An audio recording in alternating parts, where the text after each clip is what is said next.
Welcome to the Goat Show, the show where we celebrate and debate all things great. I am joined by my co-hosts, Fresh and Deezy. Gentlemen, listen, guys, I think I'm spiraling out.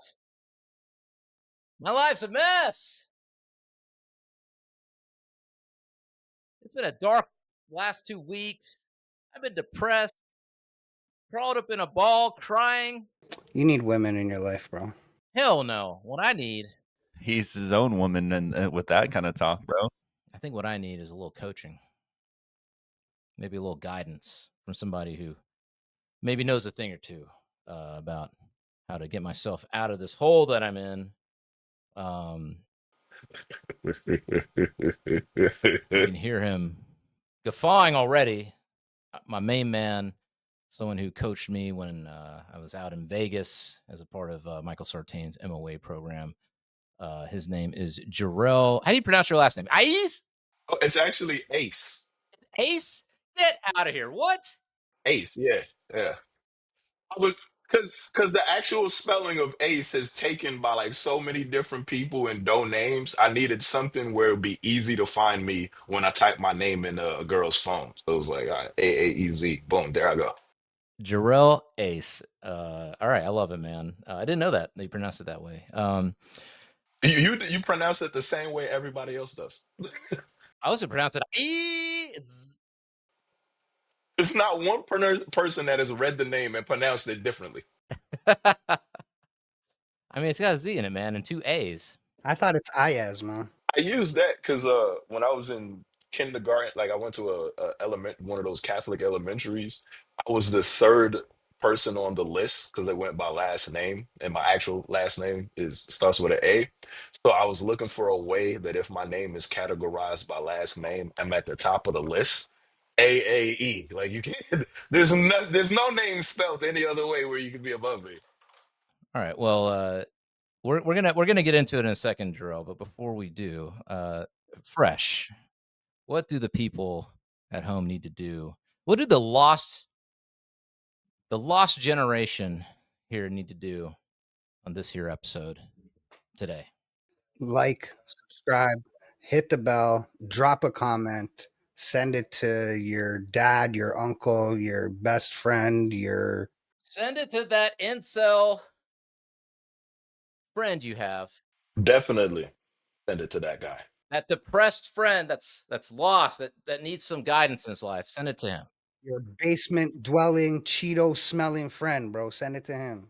Jero, you've seen the show. You've been on some of our streams and spaces, so you know the deal. Everybody out there watching, Jurrel Aaez is our guest today on the show. High status networking coach, life coach, and he's a good friend of mine. He, like I said, he was my coach when I was out in Vegas as part of Michael Sartain's program out there when I was there, and then saw you again at Babes in Toyland. Always great to reconnect During swim week out here. during Vegas Swim Week. Yep. We were there as male feminists, making sure that there was no funny business occurring, and that the women were being evaluated for their character. Did you say male feminist? Yeah. Yes, we are male feminists. Hey, By definition of what we do and how we do it, we are male feminists. Right. We were observing to make sure that everything was handled in a mature, gentlemanly, mature manner. You know what I'm saying? would you say male feminist in the classic sense or in the true definition of the word? Oh, that was a great man. I would say in the modern sense of the word. Then I keep my statement. Gay? We're matter of fact, in a nuanced sense of the word. Okay. You're not gonna see me at some rallies talking about her body, her choice. Yeah. Like, not saying that it's not her body, not her choice. I'm just saying, like, I'm not gonna be there with the signs. Jarrell, I'm disappointed. I'm disappointed. I thought we were on the same page. I thought we were united in our support of women. Jurrel, you've watched this show, man. You've watched the show. You know how this works. I've seen some of it. Yeah. I've seen some of it. You seen some? All right. So let's start with what we usually ask every guest that comes on the show. If you could have any superpower, what would you choose? Hmm. I was at a cross between two superpowers. A cross. Cross, yes. Because I would really like to fly. Because I'm thinking about all the stuff, like I can go to different states and do different engagements and I'll be there in like 2 minutes. Like that's great. You can't beat getting out of traffic by flying. That was what I was thinking. But also, I think after watching The Boys, I would really like the superpower of like God level intellect. I forget what that girl's name was on season. I think she was introduced season four, the very very last one. But like she was like just the smartest like she dictated what everybody was gonna do, how they were gonna do it, when they were gonna do it, and even when they went against her plan that she told them, it ended up still being her plan. Like, yeah, I knew exactly. I knew that you were going to fuck this up. Why would I leave that to you? This is what the result was supposed to be. Like, oh shit, I want to do that. Yeah, man. I'm with you on that. I definitely I want to see the Matrix. I think maybe that's kind of my thing. I want to be able to see what's behind the behind the behind. You know what I'm saying? I literally just rewatched Heroes. So it sounds like you want to be Siler, where he understands how things work. No matter what he's seeing, no matter what's around him, he understands the inner workings and how it ticks. I like the Sister Sage like hypercognition, but I would almost rather like Yeah, Sister Sage. Yes, that was her name. yes, and like her powers like hypercognition or whatever. So like, but I would rather like I want all the knowledge. Like I don't. I think it's really cool to know how the knowledge works and how to apply it. Sure, but I also like I just want to know everything. Like it's the same reason why I would want to live forever because I want to be able to learn more. Ooh. Mm.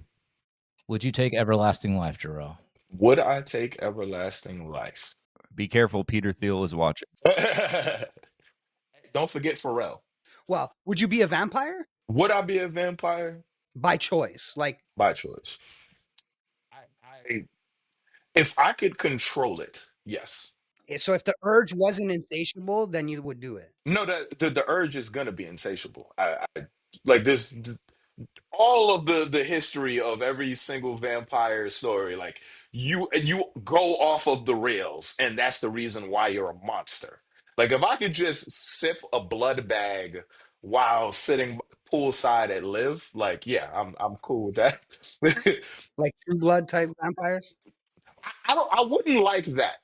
I would exactly for the same reasons like Bill didn't like going out in public. Like Dude, you bring up a good point, man. Vegas has got to be the best place, one of the best places in the world for vampires. Vegas, Miami, and New York. But see, Vegas has the casinos without the windows, so you could literally hang out 24/7 in Vegas, and people wouldn't know you're a vampire. Mm. No UV light inside the casinos. I don't think I would. I don't think I would care about the sunlight. You be a daywalker. I don't. No, I mean, like, I don't. Whether I was a day walker or a night walker, I don't think I would mind not going out in the sunlight. There's only one downside to that. It's like, how are you like before? Like, let's say I was born 100 years ago, where online banking wasn't a thing. Like if I became a vampire right now with online banking and Chime and Cash App and shit, like yeah, what the fuck do I need to go out after 6 a.m. for? Like I have no need for that. Dude, it's never been a better time to be a vampire, for real. Yeah, it's never been a better time to be a vampire. All I need is an ID and a crypto wallet, and I'm good. Dude, convert all of your doubloons from like ancient times into crypto. Yes, exactly. That's it. I think I would choose vampirism. What if that was what crypto was actually made for, so that all the vampires could funnel ancient money? Bro, that's the conspiracy. All this shit is all to help vampires live a better life. Hey, kind of like the Blade, the third one, Yeah, yeah. the super master plan. We got blood farms and crypto. Blood farms and crypto. You got to convert your Babylonian, your Babylonian gold into fucking something. You can't be holding on to that forever. Um. All right. Well, let's get. Speaking of Vegas, you're out in Vegas. That's where we hang out. You're living there now. But before that, I think you were in Kansas. Tell us a little bit about but the Jurrel before Vegas Jurrel kicked in. You know what I'm saying? Like I think you were in the military. Like tell us about kind of where you grew up, your life, things like that. So I'm a Caribbean, but my family is from Grenada. Both my parents and majority of my family, minus two of my siblings. One is from Trinidad, one is from England, and they're all three of them are 20 years older than me. Yeah, yeah. I'm 35. They're at bare minimum 20 years older than me, all three of them. So yeah, grew up in Brooklyn, New York. Do you feel like you got a lot of wisdom from then because they're older, that much older? I would say so, yes. Like I spent most of my time living with my dad, who was born in 41. And most of his friends and like my aunts and stuff like that are grandparents' age right now and back, well, sort of back then. So I didn't really hang out with a lot of people my age. I had way more of an adult view of everything. And I didn't grow up with cable, so I missed the whole golden era of Cartoon Network and what's the other one? Nickelodeon. I was watching Seinfeld and Friends and Frasier while you guys were watching Ed, Ed and Eddie. Yes, yes, yes. I'm a huge Seinfeld fan. I didn't miss Saturday morning cartoons because there was Channel 11 and Channel 5. Saw some Power Rangers, all of the Batman series that came out on TV. I saw that, but like the real like Powerpuff Girls, Johnny Bravo, freaking the original Dragon Ball Z, like I missed that era. I had to like backtrack and watch that like 10 years later.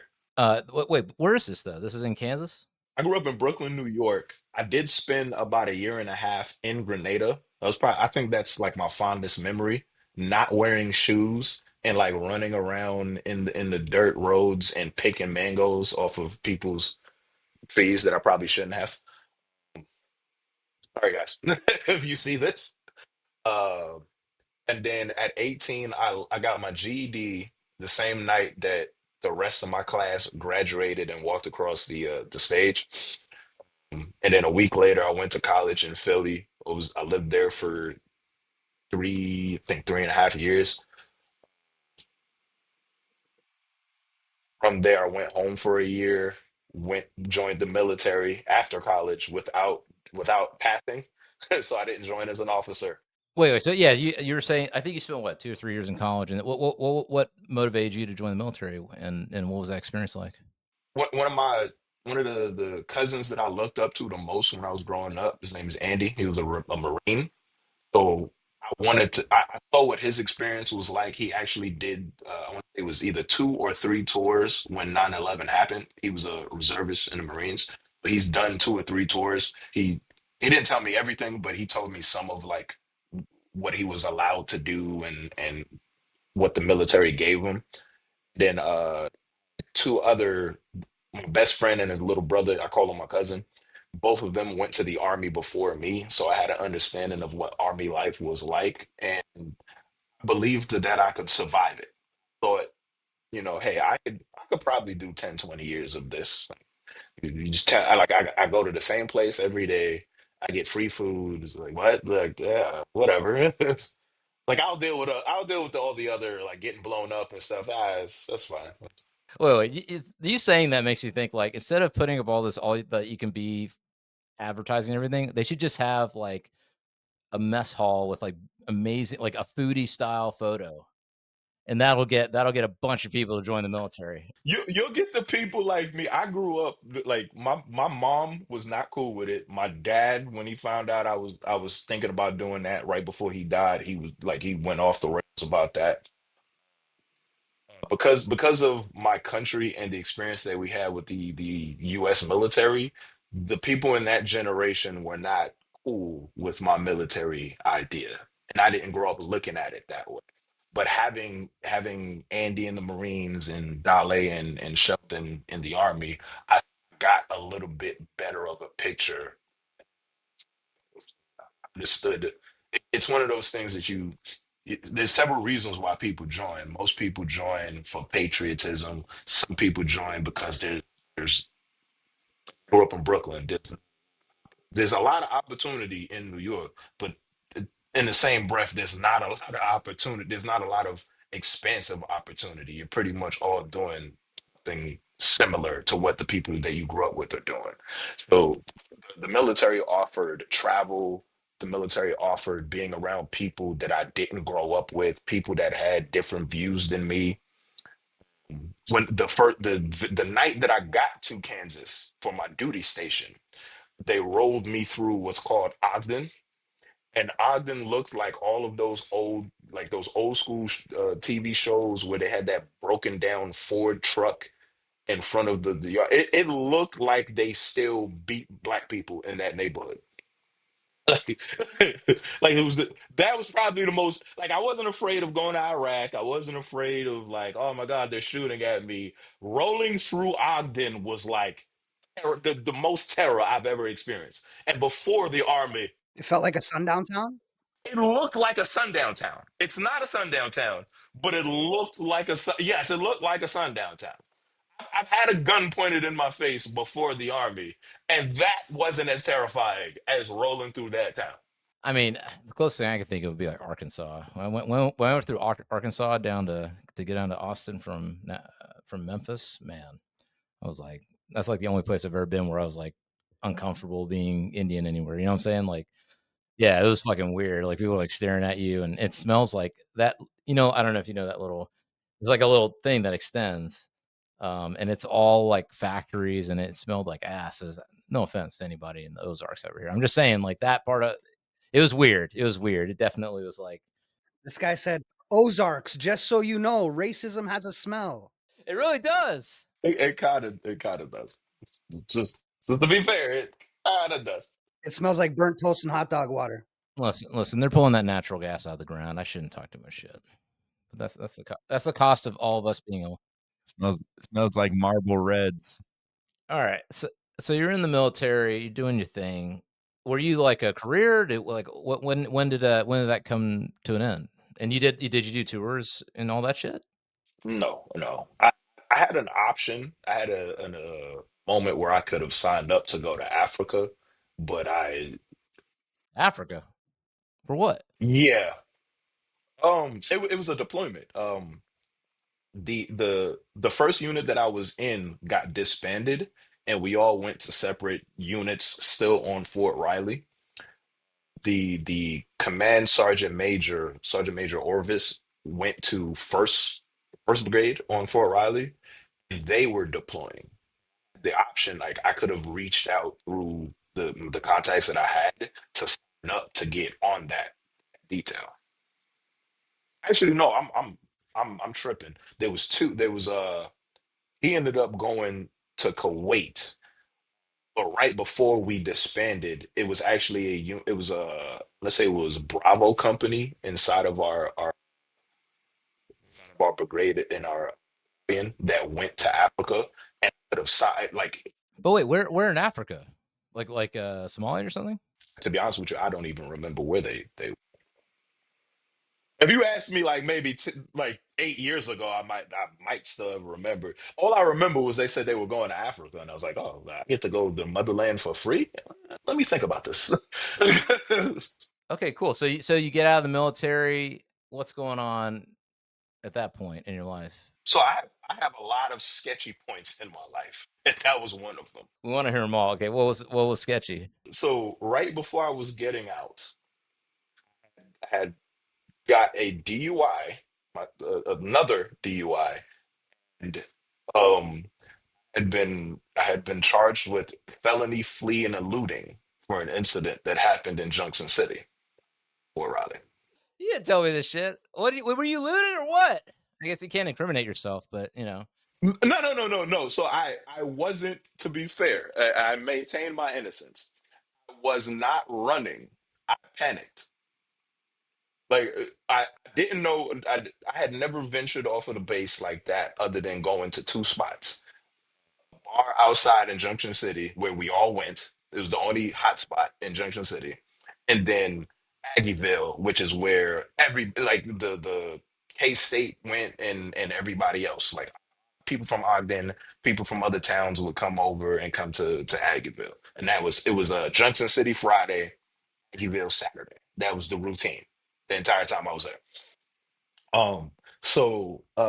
When we came through the DUI checkpoint, I was asleep in the passenger seat and I didn't remember it. And my battle buddy Brown was driving my car. So we get to the spot, I'm in the passenger seat sleep, and I wake up and I'm like, yo, bro, I need a Red Bull. I'm gonna run to that gas station up the block. So I get in and I go to the gas station, and all of a sudden I'm hitting cones. So I'm like, yeah, I don't remember this. Like, all right, I get to it, Wait, hidden cone. What do you mean? cones, like traffic cones. Oh, you're driving? Yeah. So I went from the passenger. I got in the car. I was like, "Yo, bro, I'll be back." I took my car and I go, go into the gas station, and I thought it was like a road closure. I didn't know that it was a DUI checkpoint. So I back out and turn around and go down a street to like, all right, how do I get around this motherfucker? Oh, and they chased you and said you were fleeing Yeah, yeah. and drunk. So so to be clear, to be clear, I wasn't drunk. Um, So I went down a street, but there was no lights. So I get Okay. down there, everything goes pitch black really quickly, and then the lights are behind me. This was 2016, right around when the Mike Brown stuff was happening. A couple of us were getting beat by police and killed freely. And I was down a dark alley in Kansas, and I'm from Brooklyn. I was trying to get out of the alley. I wasn't I trying see. to I see. run. I But see. then when I I see. got back to the street, the main street, I think that was Washington or whatever, there was so many police cars that I tried to get back to where we were at so that my battle buddies can see me get arrested. When I didn't know what was going on, but I was like, yo, I'm getting put in handcuffs. Somebody needs to be able to tell the unit where I am. Let me go that way. But I overshot it a little bit, and I ended up at I ended up in the parking lot of Mustangs, which is this really, really um let's call it the struggle bus of strip clubs. Okay. with, with a flat tire. They ended up busting my windshield in my oh, not my windshield, my the driver window in my face, dragged me out the car. Oh shit. Yeah. So I Damn. was dealing with all of that when I was getting out. I got out clean with an honorable. Did not get a dishonorable discharge, but could have. So what you're saying is, if you're in the military, you can get away with shit. That's what you're saying. Noted. Noted. Another reason to join the military. No, no, no, no, no, no, no, no. No, no, no, no. I was so when this all happened, I was so close to the end of my contract that like the because I this was a civilian charge. Both of them were civilian charges. So it had nothing to do with my military career other than it affected me in the military because it like anything any charge you get on the civilian side will affect you depending on the severity while you're in the military. So there was some backlash, some blowback that happened as far the uniform for me, but I was so close to the end of my original contract and I already signed that I wasn't going to re-enlist. So they were just trying to get me out the door to deal with what I was going to deal with on the civilian side. Yeah. Like I said, there's some sketchy parts in my life. Yeah. Well, when did you turn it around, bro? When did I take it?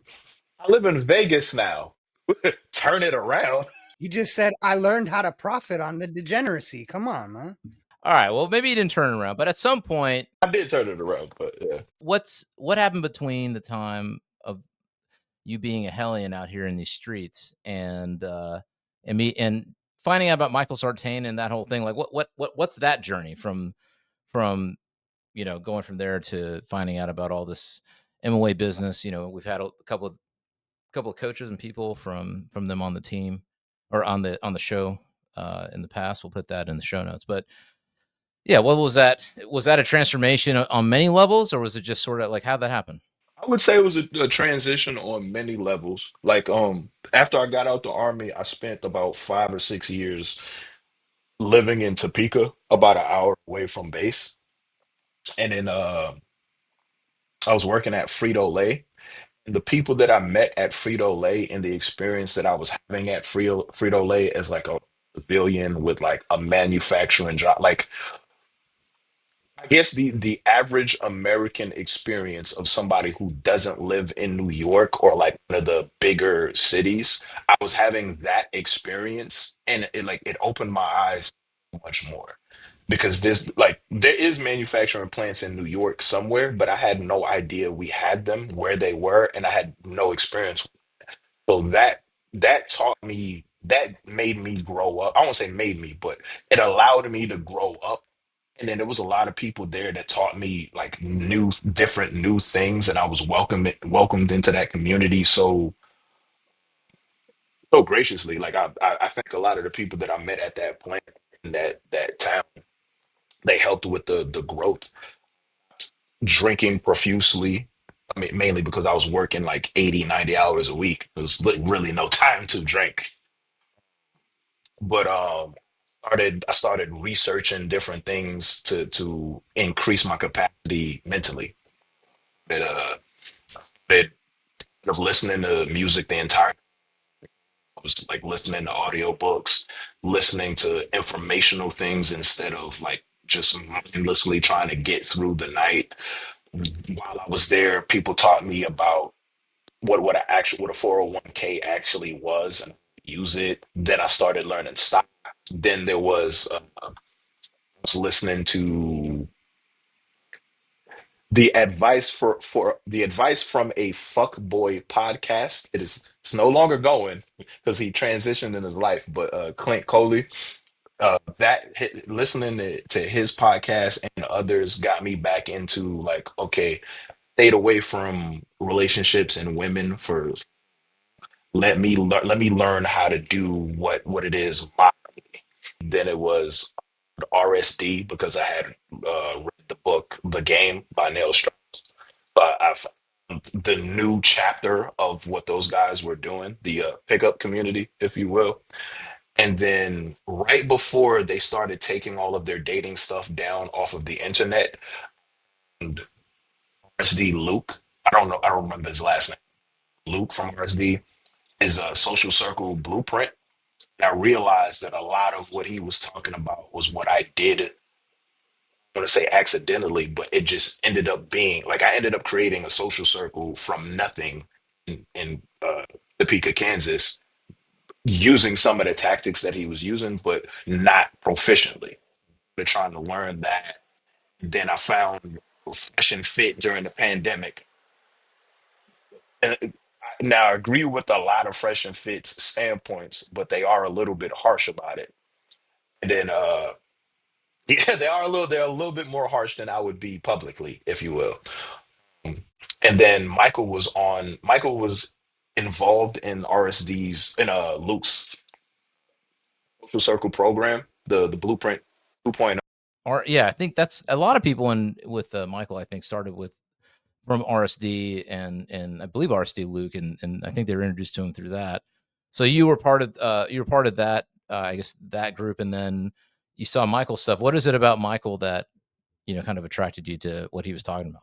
So from the time that I read the game, because it was written in 2003, if I'm correct, I read it in 2013, the first time I read it. So a lot of the stuff that they were saying, it didn't make sense. It didn't make sense as far as what society was at that point. But then also, I'm a dark skinned guy, and at the time, my main experience was with African American women, and like 70% of the stuff in that book will not work. 70% of pickup would not really work. Whoa, whoa, whoa, whoa, whoa. What would not work, man? I want me an African queen. What do I gotta do different? Like there's a certain level, at least at that time.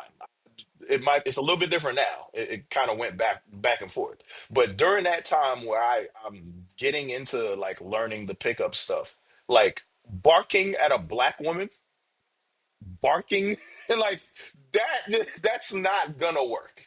By barking, do you mean like going like being in a bar, being like, "Hey, babe," like that kind of shit? No, barking, like literally, like barking at a woman in public, a black woman in public, like Wait, the game never said to bark at women, though. some of the pickup. I had experienced some of the pickup community, and that was what barking, the whole like wearing a trench coat in the summer. There is no reggae club that I would show up to with a trench coat in August where I would even get in. They're not letting you in. They're not letting you in. They're not letting me in. What are you doing, you weirdo? I'm actually shocked. Like I didn't realize that it went that far out with all the game stuff. I thought it was just like some basic this and that adjustments. There was some basic, like some of it was like pretty basic, but still like outlandish. But the whole like back in 2013, if I showed up with a deck of cards to a black club where they're playing Lil Wayne and shake that ass music, and I'm trying to do magic inside of the club, I don't think I would have gotten the response I was looking for. To be fair, I don't think I've ever been to a club where if you pull out a deck of cards, you're pulling. So currently, I've seen it done. Like I've been around Mystery recently, and he does magic, and it is he does the simple, like the doable kind of tricks, and it's like, yeah, you know what, you can do that, you can pull with that if you don't go to the extreme, like if you're not trying to like do fire and shit. And if you're mystery, like mystery has a lot more going than just the magic. Yes, he has a lot more going from just the magic, but like I've seen him do it with women who had no idea who he was. So it's like it can work if you do it well and if you're calibrated well. What I didn't see in the book and the community was calibration thing is what was missing. Especially for at the time I had very limited experience outside of my own culture with women. So you discover Michael, and for anybody who may be watching this show for the first time, Michael's specialty is which I actually think is the right way to be a normal person and interact in the world. His specialty is, you build a social circle first. Like you meet people and you make friends, and when you go places, and you harness the power of, like, say, Instagram or whatever to, you know, tag places and just be a social person first. And then there's a little bit of things on your Instagram to make it look nice and all that kind of stuff. Like, I think social media is another component that he brings to the table. But I feel like a lot of what he talks about is like kind of normal shit. Like, but it's the world is so out of whack that the thing that's normal has to be, like, you have to be reminded, like, oh, this is what normal social interaction is. It's being a social person. It's making connections. Social media and online dating created this vacuum where the guys who don't go out and they're in their bubble, they're on their computer, they're on the video game all the time. Those guys got socially left behind because they didn't keep up with what was going on in public. And then online is such this weird production, like it's just a skewed production of things where guys aren't learning the correct things. They're like, if I look up right now, if I look up something in Google for the red pill, The next thing that I'm gonna see for like 2, 3 days is nothing but red pill stuff. So they get into this echo chamber of whatever they're looking at or into, and that's the only thing that they see, and that creates so much social distance between them and what society has become. And it's leaving a lot of those guys behind. Where the simple stuff, like a lot of what we do in MOA and what Michael teaches and how he says it, it's not rocket science. It's really, really like dry ABC stuff. Take a shower, go to the gym, do not bark at women in nightclubs. like Um, yeah, I mean, a lot. I think one component. I think a lot of people misinterpret a lot of the things that he talks about because so his content it gets spicy, it gets harsh, and it's a little spicy. But a lot of stuff he talks about is like he doesn't like. For instance, like a lot of red pill content is very, very um I mean, I would say not maybe the Michael Rollo side. I think there's a lot of logic and evidence and facts that support what they say. But there's a lot of Ripple content that's just sort of like, it is misogynistic on its face, just straight up. You know what I'm saying? And you know why that is again the echo chamber. Like a lot of these guys found the red pill and they found it from one. I don't want to. I'm not going to name anybody in this particular moment, but they found that those one or those two podcasts that were really really extreme, and they mistook it and went even further with the extreme. Like like there for yes. Yes, it's not, like when you see them in public, when you meet these guys, they're not as extreme as they come off in person. They're more chill. Like they have their standpoint, but they're way more chill about it. They're a person outside of the online persona that they have.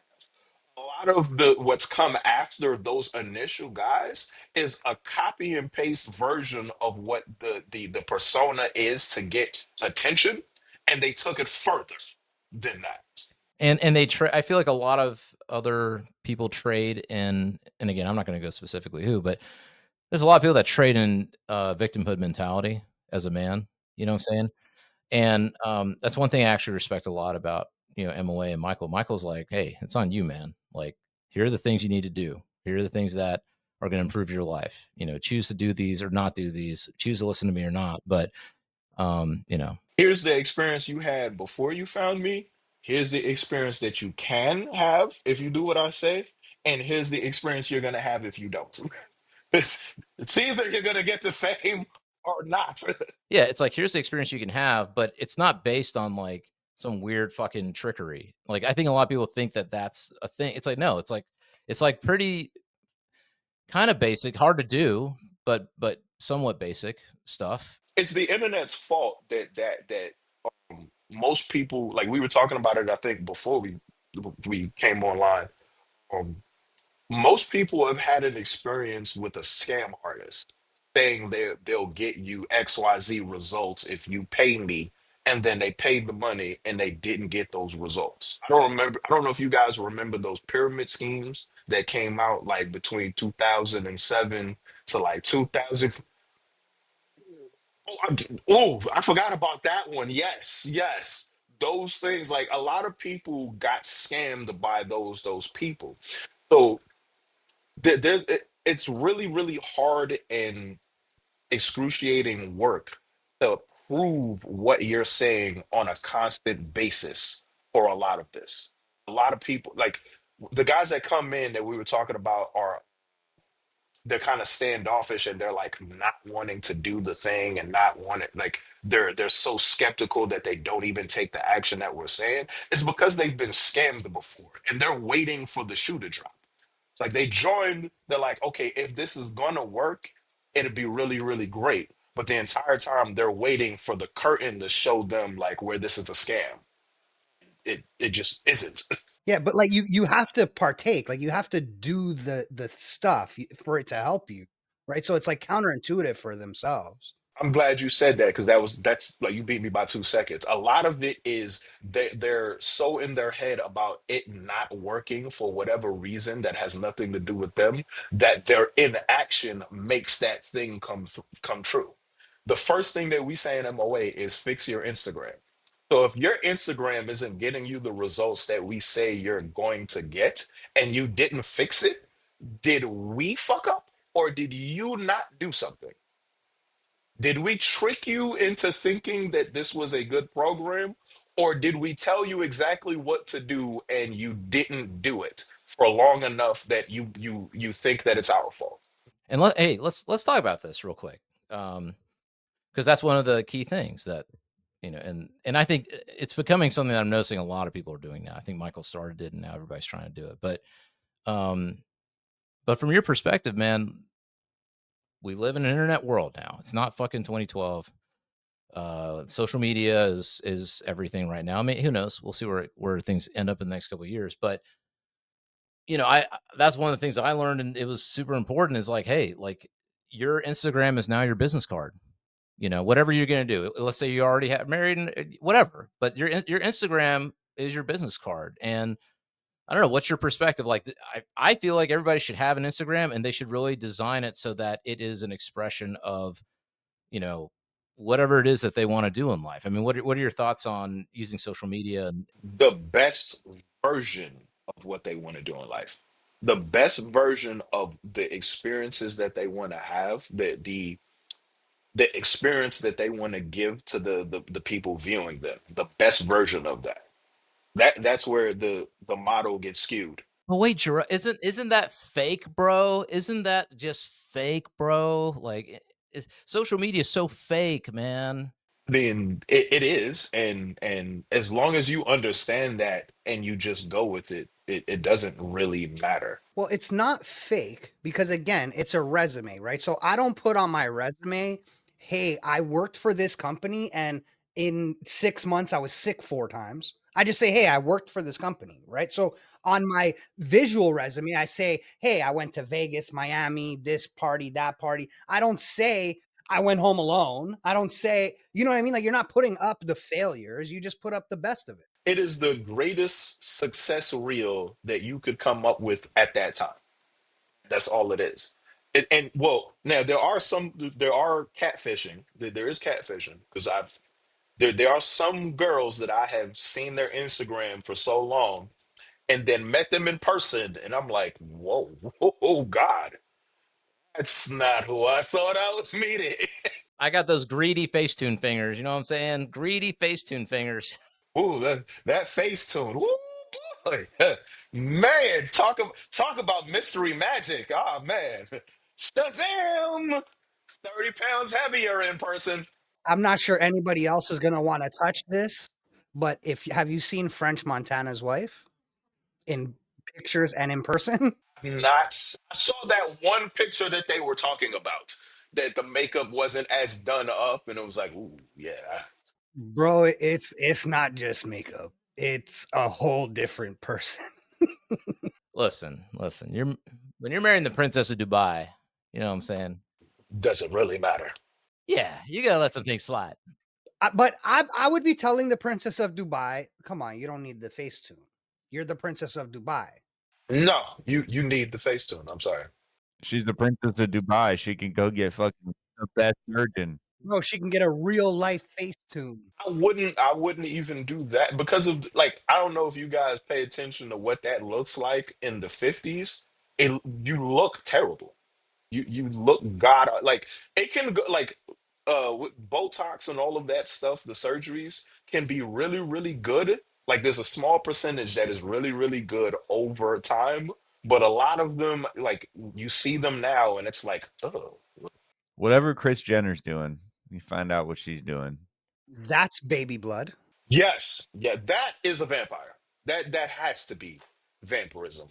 There's no other explanation.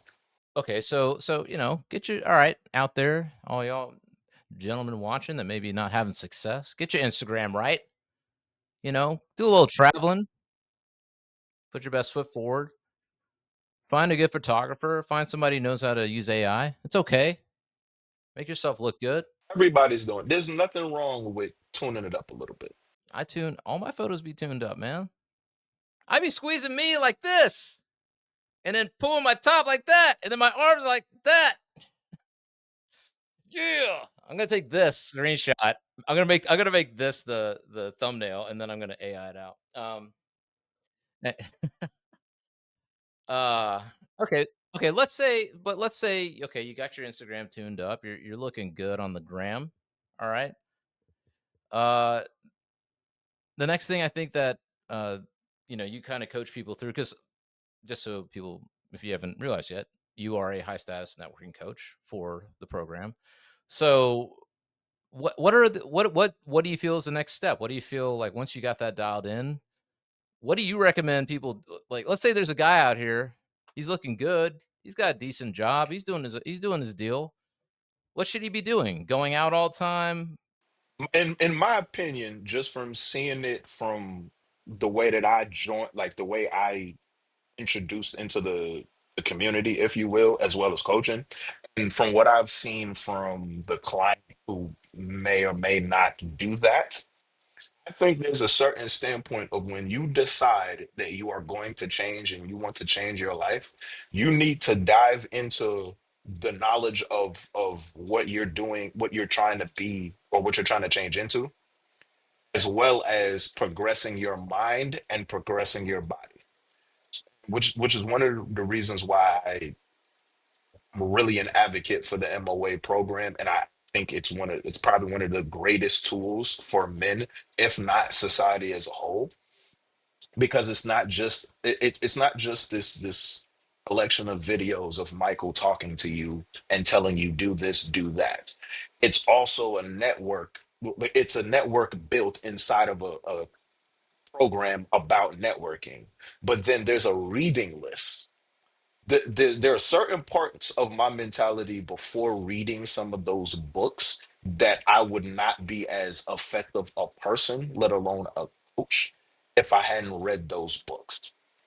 One of the ones that I advocate the most is extreme ownership. After reading that book and understanding that That's Walter Goggins, or not Goggins? Leaf Bannon and Jocko Willink, Oh, Jocko. That's right. We'll put that in the show notes. Yeah, yeah, after reading that book and the David the Can't Hurt Me as well, that David Goggins. That's what. David Goggins, his book, and there was a third one.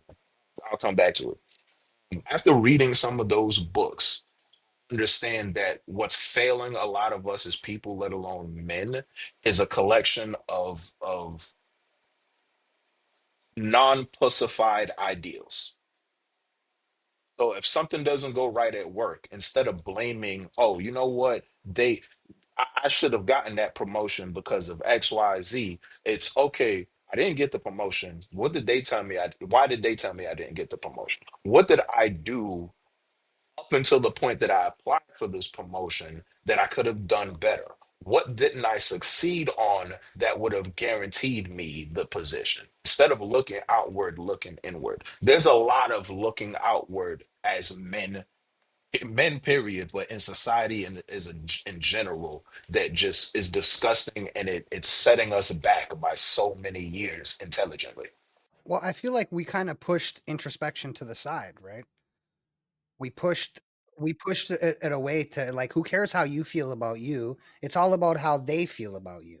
So you tell me, what do you think I'm doing wrong? And then every single person has a different thing that you're doing wrong.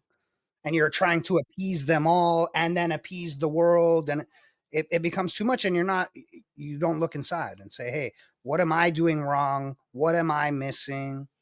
So a lot of it, like I think what you touched on was the people pleasing. A lot of you're asking, if you got 30 people around you that you interact with and you ask all 30 people and they give you 30 different responses, you're going to be spinning your wheels forever trying to fix all 30 of those problems. And maybe half, if not more, of those problems are a personal thing between how they would like you to deal with them, as opposed to how you should be as a individual person interacting in society. what you should be looking for is, all right, what is a good standard to live by? What is a good example of being a good man or being a good woman? And what do I need to do from where I am to where that end goal is? What do I need to learn to get to that end goal, and go find that information and learn that information and then implement, and more importantly, implement that information. Right, right. Man, that's yeah, you're 100% right on that. I mean, well, I kind of want to zoom out a little bit too, man, because you're not just a networking person. By the way, I mean, if you want to learn this stuff, and we'll put a link in the show notes, and we'll put Jurrel's information in the show notes as well, if you want to reach out. But the one thing that I think makes you different than some of the other coaches, although they're all great, is that I think you do zoom out and you kind of go into more of like what you're doing in life. You know what I'm saying? And I know that's a part of what you also do is life coaching. Um, t- Tell us, like, there's I mean, there's high status networking, which is, I think, on some level it's kind of like, there's practical things you can do, like how to network, how to grow your and There is a correct way to network. There is an incorrect and a correct way to network. And you feel like that's different from. yeah, I think before you can get to the sort of practical application, and I think that's what you're talking about. Like, there's the practical actions that you have to take, and having that knowledge and implementing things to get a desired result. But before you can get to that place, there is a philosophy, there is a, I don't know, like a spirit, a sense of self-confidence that you kind of have to develop so that you can feel the ability, like feel like you have the potential and the ability to act. And so, and that's kind of what I feel like you talk about a lot on your Instagram channel, and things that we've talked about. What is your, I mean, what's your thought on life? Like, what do you feel is the correct life philosophy? And when you coach people through these sorts of things, like what do you tell them? Up until maybe a couple weeks ago, I would have told you that there is no correct life.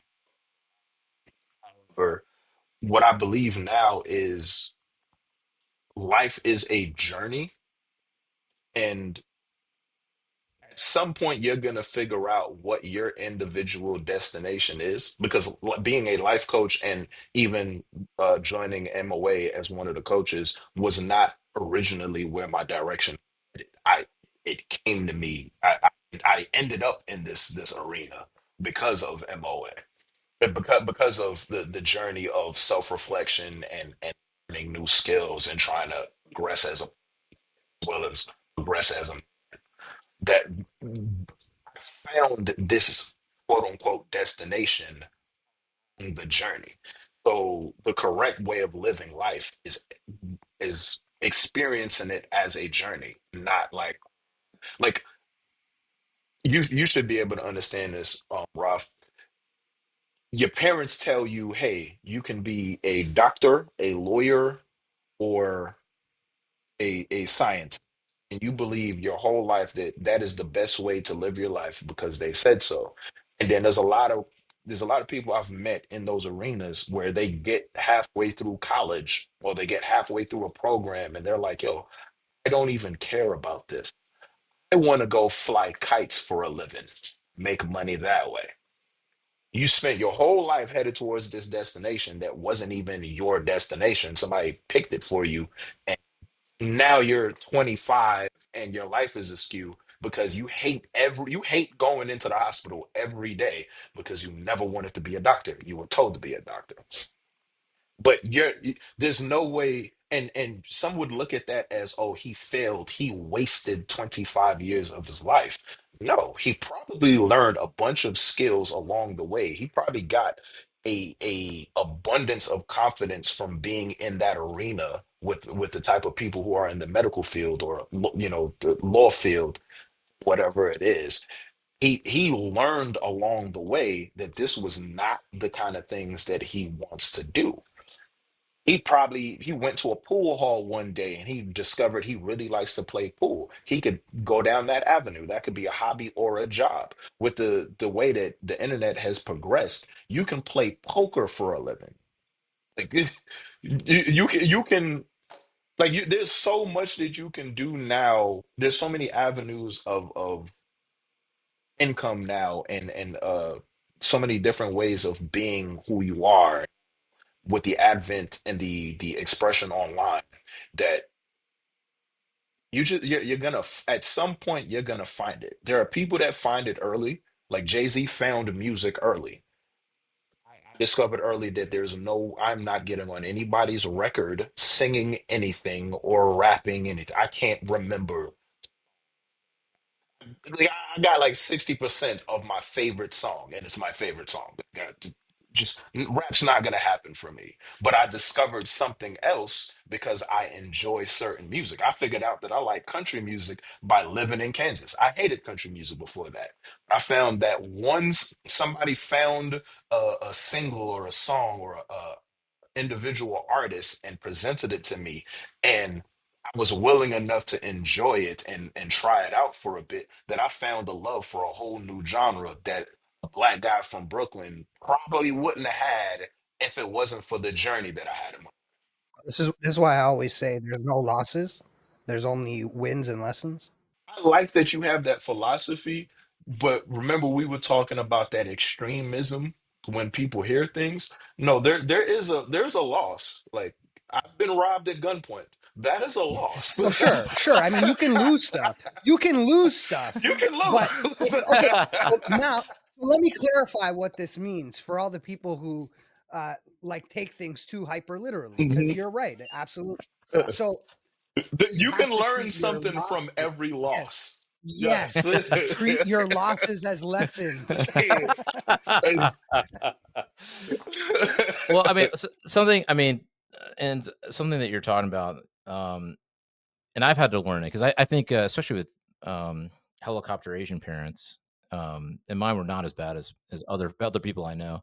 There is an emphasis on perfectionism, which I just actually just posted a story where Matthew McConaughey is talking about this, but it's like there's an emphasis on perfectionism, and I do think there's a value in having high standards and aiming high. I think there is a value to aiming high, um, but I also feel that it can be a double edged sword, where when you're constantly seeking perfection, it can be paralyzing, because you're like, well, do I want to try something new? But what if I fail? Or what if it doesn't work out? And then all of a sudden you have this like bad, you're bad because you tried this thing and it didn't work out the way you wanted. And rather than saying to yourself, okay, look, this is where I'm going, I'm aiming for that.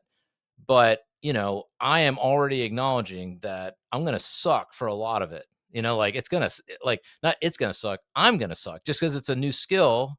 It's a new thing I'm learning. It's uncomfortable. It's awkward.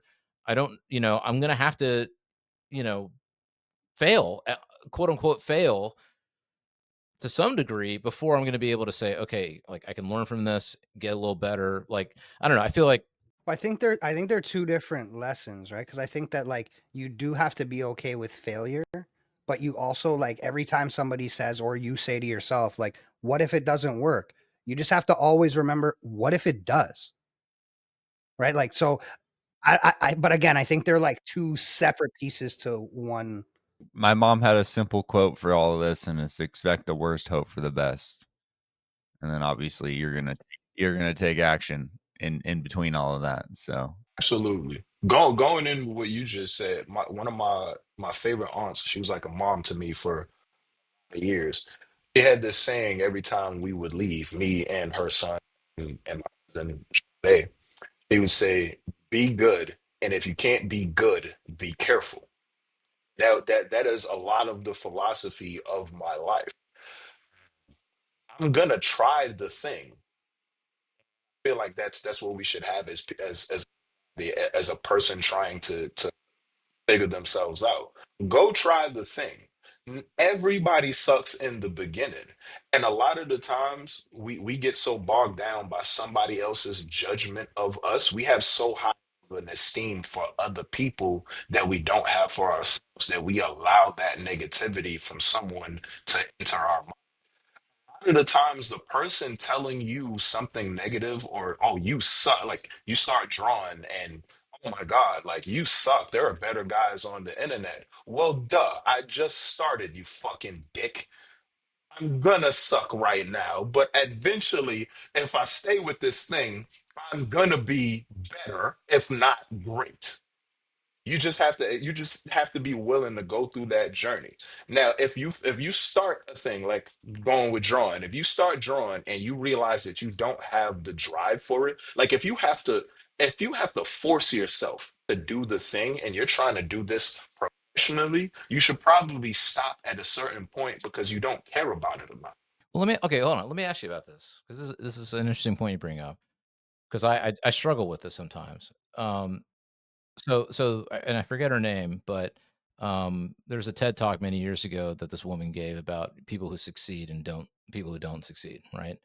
And they basically were trying to figure out in this classroom group that they followed for years and years from like when they were kids until adults, what's the common theme between the people that were successful and what was the common theme between the people that weren't successful, right? Um, and for the sake of this, I'll just say like, monetarily successful. Um, and I think what they found, the quality they found was the idea of grit, that the people who succeed are the ones who stick with it and against, all odds, they follow through and they just stick with it and keep going. And usually that's really the key to success as opposed to any other factor. And they took in everything from like, demographics to, gender, like all that stuff, socioeconomic status. But they found that it didn't matter what a person was. If they had the grit, they're more likely to be successful. But I also feel like that's something that I struggle with because in my own personal life, there have been things I have stuck with probably way longer than I should have because I am that kind of person where like when I'm obsessed or when I'm in something, I'm in it. You know what I'm saying? And I'm gonna keep going with it until like, literally somebody else tells me that, the wheels are off. Or and even then I'm like, no, these wheels still good, man. We can still ride in these axles. You know what I'm saying? Like I'm that kind of guy. So I don't know, in your opinion, like We can still ride on these axles. He is not lying, bro. He is not lying. what's the line between sticking with something and seeing it through and you know what? Like this is not really what my mission is. I need to step back from this and rethink like what it is that I want to do. So, like touching on the study that you were speaking of, I believe I saw that as well. We're talking about an outdated, I don't want to call it outdated, but the study followed people through a life journey that no longer existed because those individuals that they were following, they probably found the internet in their 40s, 50s. Like the internet was probably invented somewhere around their 40s, 50s, maybe even 60s, depending on how that study was. You and I grew up with the internet in our what teenage years, like 12, 13, 14. Like we grew up with I'm a cell little, phones. I'm a little older, but You're a little bit okay. no, no, So no. In you're my teenage you're on years, the yeah, yeah, outside. in my teenage Yeah, years, your teenage years, yeah. Later teenage years, but yeah, still yeah. early enough where it became a part of your daily use and a part of who you are. Really, really like in the early versions of you.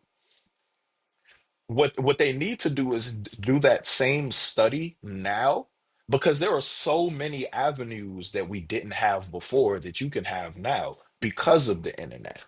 So I'm not gonna say that what they found isn't correct because back then you went being a plumber, a mechanic, and if you stuck with it 10, 20 years, you became a pretty decent plumber, pretty decent mechanic, and you made a relatively decent life for yourself. Same thing now. You can go and be a plumber. You can go spend 10 years learning mechanics or being in the mechanic field or in 20 years being a professional soldier, but it's completely different. And there are so many other things that you can explore instead or at the same time that we didn't have at that time. Like right now, like being an internet coach, like you couldn't be an internet you couldn't be a life coach in the 60s. Nobody was paid. It was called a therapist back then. It was called "You Went to Therapy" or something along that avenue. Hey, well, hey, let's talk about this. All right, because there's a lot of debate. Some of the so-called fairer species, fairer gender, some of them be saying that us men need to go to therapy. We need to talk about our problems. We need to get our problems out there and deal. We're the problem, Jurrel. All right, and we got to talk to these therapists to fix that shit. All right, we can't keep bottling it up and all that stuff. I don't know. What are your thoughts? Are we in under or over therapized society? And how's that, in your opinion, like how's that different than say, having a coach, life coaching, things like that? I think there is a time that you should go to therapy. Like there's a I'm gonna say everybody at some point. Shut it, girl. Sit down. Everybody at some point needs. Is that coaching or therapy? That was child rearing. It was like you got 2 seconds for this shoe come off. Oh, We're joking, people. Chill, chill. we're joking. Don't beat your children or your dogs. publicly. What was I saying? Oh yeah, we. So I'm not gonna say that we need therapy for every single week of our lives to be men, but we do need to talk. There are certain parts of being a man where you need your bros, you need other men who have gone through it before you to talk to, and you need people who are going through it at the same time you are going through it, i.e., peers that you need to be able to talk to. But there is a point of you need to talk to somebody professionally so that you can get adequate and accurate advice and directions on how to handle the stresses that you may be either experiencing at that time, or for those of us like myself who've experienced the family traumas, the military trauma, the oh I'm flunking out of college trauma, like those sort of things. You do eventually need to speak to somebody professional. Therapy, I would recommend therapy first to deal with the feelings, and then life coaching or coaching in general, depending on where you're trying to go, is an action is action based with a direction and an endpoint. Therapy is about how do you feel about it and unpacking and packing the feelings. But coaching is all right. You feel this is what's going on. Here's what the experience you're having is, and here's how to deal with that, and how we change your life in order to deal with that, or we change your process in order to deal with that specific thing. I'll be honest, I'm gonna do the Tony Soprano method. I'll end up going to therapy after I have my first heart attack or something, you know? I'll go to therapy, but my therapist has to have done more psychedelics than me. I'm not gonna disagree with your point because you do need to find a therapist and a coach who you can relate to. Like going what you said, Tony Soprano found another person from the boot. I forget he had a choice between the Jewish guy and somebody from the boot. He went with the person from the boot. That was the quote in the Sopranos. You do need somebody that you can respect, or you can at least know that their experiences are similar or were similar to yours, to where they can tell you, they can give you the appropriate advice, if you will. But I do feel like I'm not one of those that is hyper masculine, like, ain't talking to nobody about my feelings. No, man, I've been physically and mentally abused by a parent. No, you gotta talk to you have to talk to somebody about that, bro. There's a level of anger that stays festered in you, and you react with that anger the more and more, and the longer you go without letting that shit out. You have to. Whether it be therapy and then coaching, or just coaching with somebody who understands the trauma and can give you a little bit of therapeutic release. Like you got to talk to somebody. So I would agree that you definitely have to talk to somebody. I I don't think that you always have to talk to a professional. I agree with you. Well, I do think that you should talk to a professional, especially in, like, cases where, like Jurrel's talking about, like, parental abuse and stuff like that. It lives on could live on generationally. But, The word therapy, I think, is, like, so specific to a therapist. no, I just don't think that, therapists now are equipped for men. I don't know. I don't want none of these school shooter therapists. All right, I said it.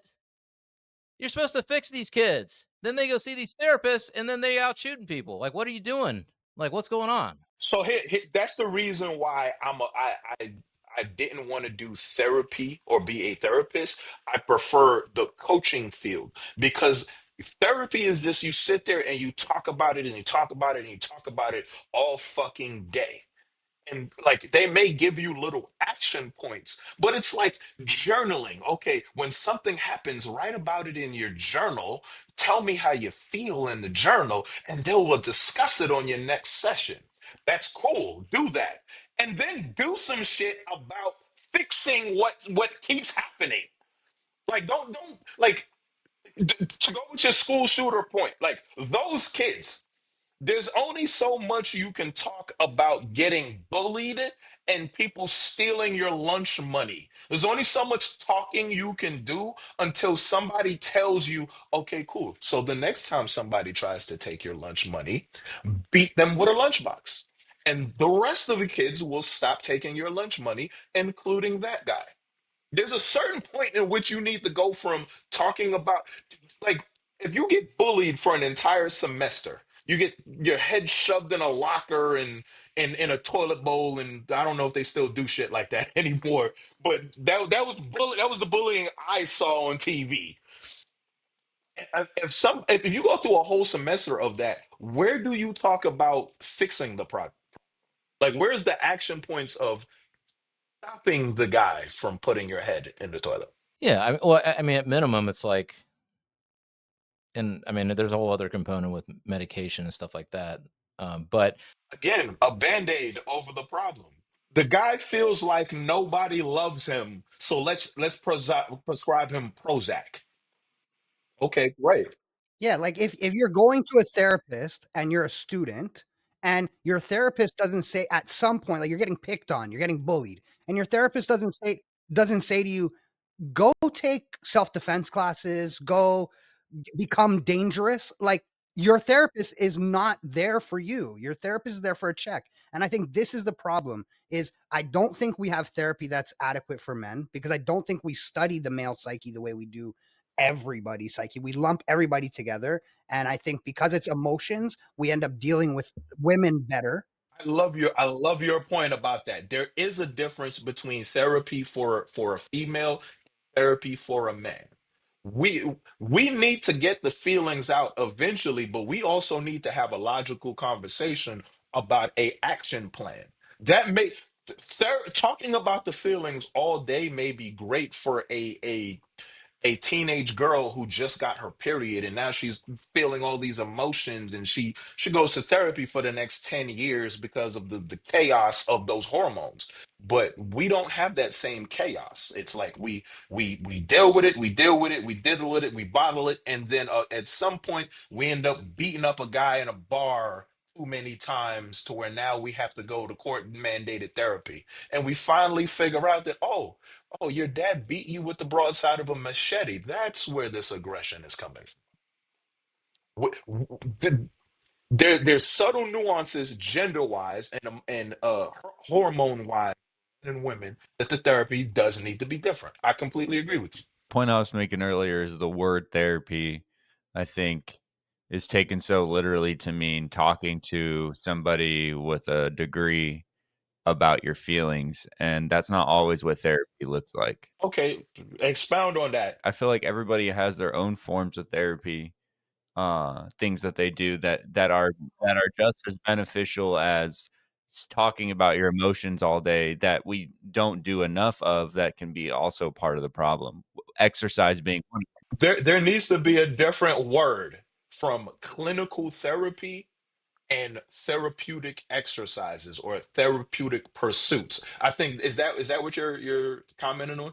kinda, yeah, and, like and understanding that therapy comes to different people in different ways, like, not everyone is gonna benefit the same way from sitting down and talking about some feelings they might not even have anymore to get to some kinda root problem, like, digging up old things that they've already adapted to in their life. See, but you said it right there, though. They haven't dealt with them, they've adapted to them, and as humans, we fuck up when we adapt to things and we don't even understand them, right? So then you end up lashing out and you end up doing things in anger. So I would say your point is pointing to the fact that that person probably needs therapy.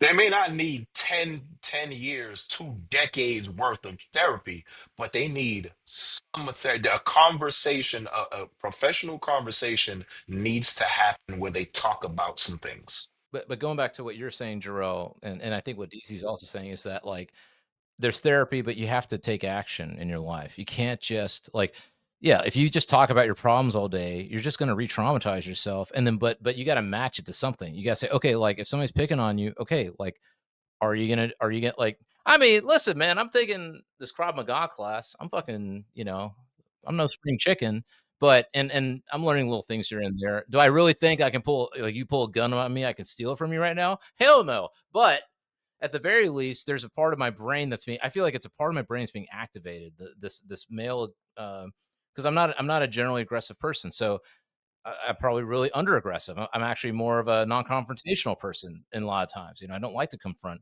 or I get stressed out when I engage in confrontation. Krav Maga is giving you a little bit more of that aggressive that you need. Is that what you're saying? Bro, if when I'm learning how to stab somebody 9 times in one movement, what I'm saying, rip their spine out of their back. I mean, I'm not gonna do that shit. Well, I'm not gonna do that shit, but I'm just saying, like, It depends.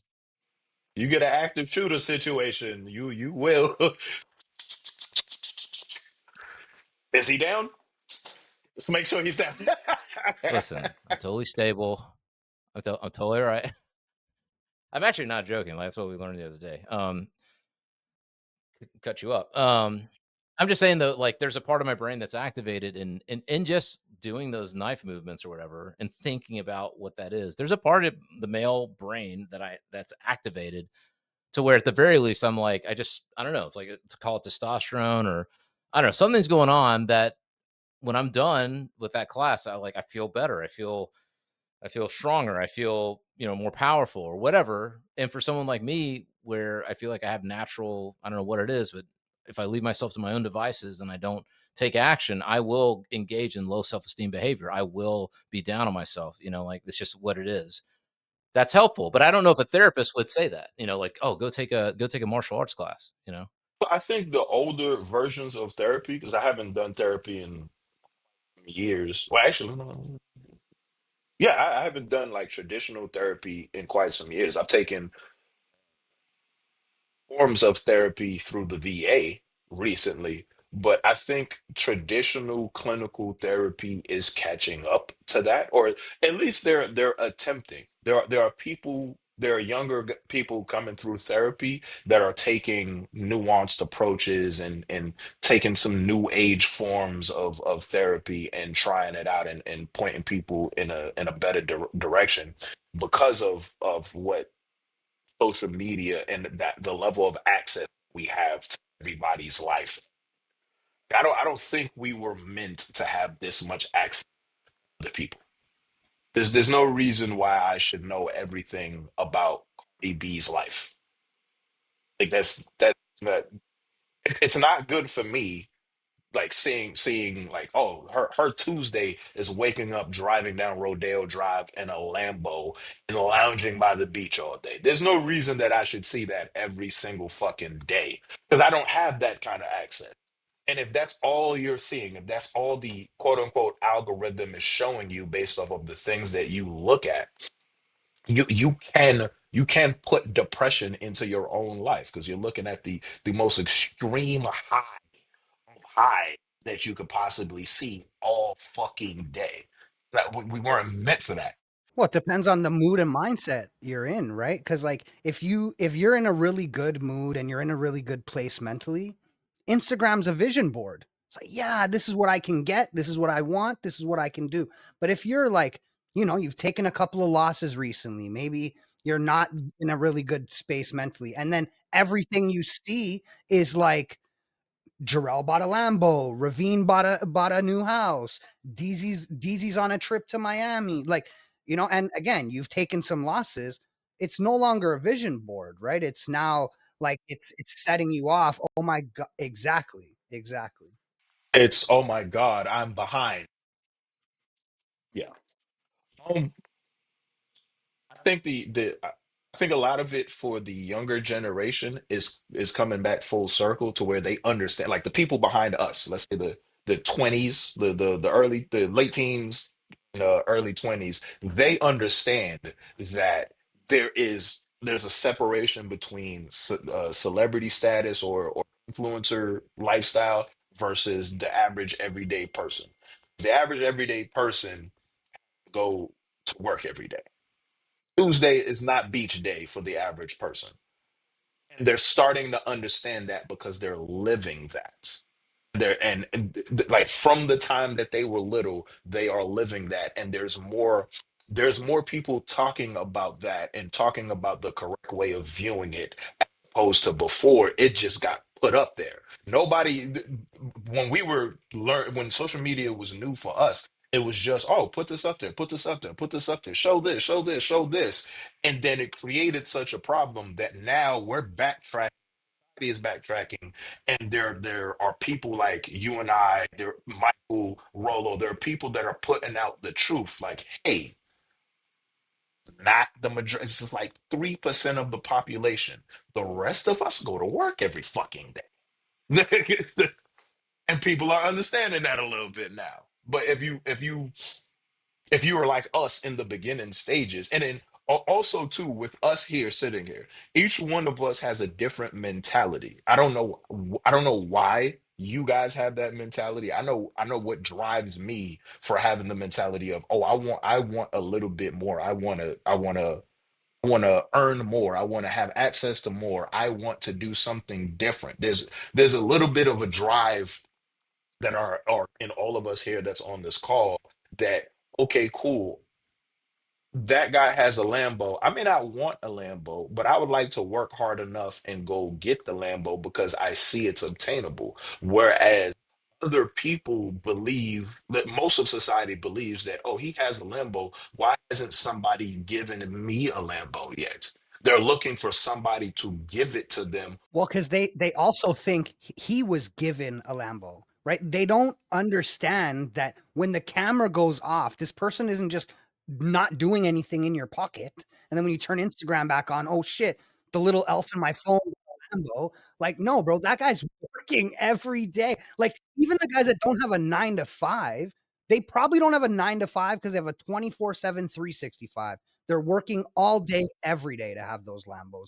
Yes, I don't think people well, they're understanding it more now, but in the beginning, most people, and there's probably still a high percentage of people who don't understand entrepreneurship is not what you think. When I tell you the amount of work that it takes, like, you're constantly working, and it's not one stream of income. Because if it's one and something goes wrong, oh boy, life is rough, my man. Talking to somebody who has gone through it before and is currently going through another transition where it's like, okay, I need to start. One income is killing me because I had to shut it all off, and now I need to turn another one on, bro. The level of you can get depressed and have a depressive mindset and a depressed state without even thinking about it. Like, you don't even know it's happening until you're like, holy shit, I've been watching Heroes for the last 8 hours. Like, I have not eaten yet. I've been in bed all day. It's 6:30 in the afternoon. Holy shit. Okay, I need to shake this off. Some people can shake themselves out of it. Some people go days without seeing anybody, talking to anybody, and getting in that depressive mode. It can happen. It's a rough lifestyle. And it's not, oh, as soon as you become an entrepreneur, the money's rolling in. It's like, yo, you gotta have a job first, do the thing, start the thing, it makes money comparable, and then you stop the one thing so that you can spend all of your time. And when I say all of your time, Christmas, birthday, Jesus' birthday. If you got a lady, her birthday, the kid's birthday. My mom called me 3 days in a row and I didn't answer. 'Cause I was like, I know how long this conversation is gonna be. I don't have the time right now. Like I had to put her off to deal with what I needed to deal with and get what I needed to get done. Most people don't have that. Most people are, oh, I'm not at work right now. I've got 20 minutes. Hey, mom, how are you doing? Some of us don't have that luxury. And you have to be willing to deal with the emotions and the darkness that can come over you, or that can be felt during those times. You have to be able to deal with that. Some people can't. Well, if you're one of those people that can't, then I think you should probably follow our guest here today, Jurrel Aaez, on Instagram and all that kind of stuff. He definitely I love your videos, man. I've been sharing them on my Instagram. And but that said, listen, man, actually I gotta hold on now. I'm all out of freaking the good stuff here. Give me 1 second. All right. Listen, You are a Jurrel, fucking slacker, bro. God, listen. we're taking a toast. We're taking a toast. Cheers to you, sir. We toast the goats on the show. You're Salud. certainly a goat. Thank you, sir. Thank you. All of you guys. You guys are amazing at this, man.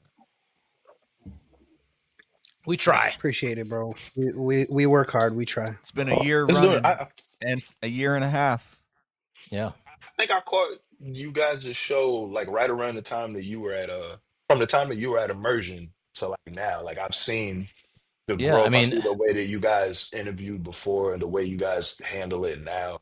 Like, you guys are like yeah. progressing fast as far as I mean, what you guys I are doing. appreciate that. I feel good for you saying that. I mean, we put in the work, and it's a good example of that struggle between perfectionism and just doing the work, and you're gonna learn along the way, and you're gonna try some different things, and then and we're always I think evolving. We're always thinking like, should we do this? Should we try this thing? We're getting input from people who listen. So yeah, I mean, it's a perfect example of what you're talking about think with the work. perfection, like the way that production is for like TV and stuff, the way that is all set up is not the way that what you need for what we do, the online. A lot of people are getting away from that. Like if you're not NBC, if you're not on a TV, a televised production company, there's no reason for you to be have this whole super perfect show and all of that. If you get to a level where your show is that, it like what do you call them? The Is What It Is show with Cameron and Mace. Like their from the first episode, they had like a space, a whole product for what they're trying to do, mimicking sports announcers. Yes, that makes sense. But for what people need, what we're trying to do is as far as helping people and influencing people in the right direction. People want to see the raw, they want to see the real. So if I show up every single time with makeup on my face and you guys are all in some super elaborate studio that maybe you had a sponsor pay for or something like that, that may not be the raw authentic you. Not saying that it's not like completely you, but it's not the raw version of you. The raw version gets people in. Like most people, like 90% of the world right now is dealing with the untalked about recession. They're dealing with their dollar not stretching the way that it did when we were growing up or in the 80s or in the 70s. They're dealing with certain jobs being taken down. Right now, Vegas is having its own recession. Dre's closed down last weekend. Some of the Really? Wow. Yeah, Dre's closed down last weekend. From what I understood from the post, it's the official close down, not closed for the summer. It's goodbye Dre's.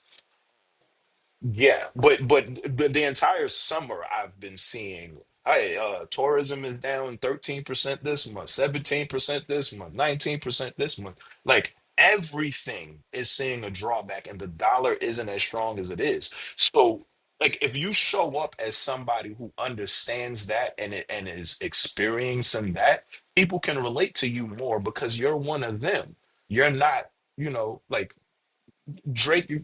Drake has been working. Drake has been Drake for like what, a decade now, almost 2 decades or something like that. Yeah, 17 years or something. So yeah, 17 years. He has he's $100 million contract. That is an unrealistic, well, not unrealistic, but that is the highest of high level versions of life. We can't all relate to that. I can't relate to Drake closing down a stadium for a date. I don't know about you, Jurrel. I want to be an elite, bro. I'm ready. I'm ready to be an elite. I'm not saying that we can't. I'm not saying that you can't be an elite. Shoot for the stars, baby, but you might end up in the clouds, not the stars, and that's okay too. I'm not saying that we shouldn't strive to go towards what Drake has, and we shouldn't build to get to that. I'm not. You and I are on the same page as far as shooting for the stars. I'm shooting for the moon, maybe land in the stars, if not, right? However, as far as being new people to the space and building, the more raw and authentic you can build your audience, the more people believe you. We've been fooled. We were talking about it earlier. We've been fooled and duped for so long by these pyramid schemes and these fake gurus. I don't want to say his name, but there was a real estate guy that I followed because he was one of the few people I saw that looked like me.